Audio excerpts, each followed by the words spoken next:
Hi, this is David Dusek, senior writer with Golfweek magazine, and welcome to this week's edition of This Week in Gear. Bubba Watson is your winner at the 2016 Northern Trust Open. Here's a list of the clubs he used to get the victory.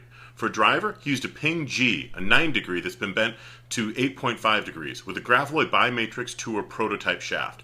His fairway wood is a Ping G, 14.5 degrees. It's been bent to 15.7, and that has a Fujikura Motore Speeder Tour Spec 8.2x shaft.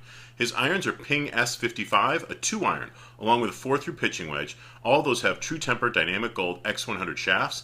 His wedges are Ping Glides, a 52 bent to 51.6, a 56 bent to 55.3, and a 60 degree that's been adjusted to 62.8 degrees, and all those have True Temper Dynamic Gold X100 shafts. His putter is a Ping Answer milled prototype, and his golf ball is a Titleist Pro V1X.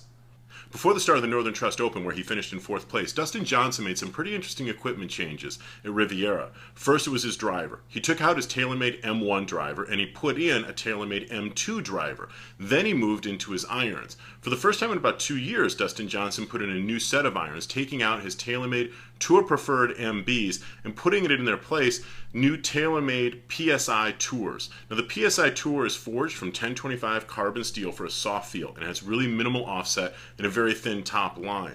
It also, though, has a slot called a speed pocket designed into the 3 through the 7 iron, and there are also slots that have been put into the face. And the whole idea behind all those slots is to increase the amount of flex that the face has at impact to give the players a little bit more ball speed and turn it into a little bit more distance. But by having it be forged with 1025 carbon steel and having, again, just a little bit of offset, thin top line, very thin sole width, it should be giving players who have a repeatable swing and who create a lot of distance themselves all the control that they're looking for.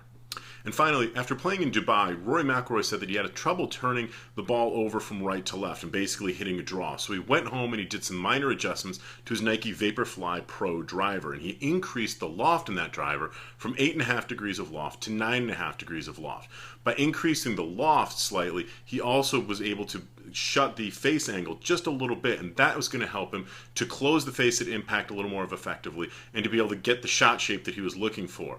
Now, for the week at Riviera, he finished with 50% of the fairways hit in regulation, but he did come in 6th in overall driving distance, hitting his average drive 301.9 yards off the tee. This is David Dusek for Golfweek magazine. I'll look forward to seeing you again next week.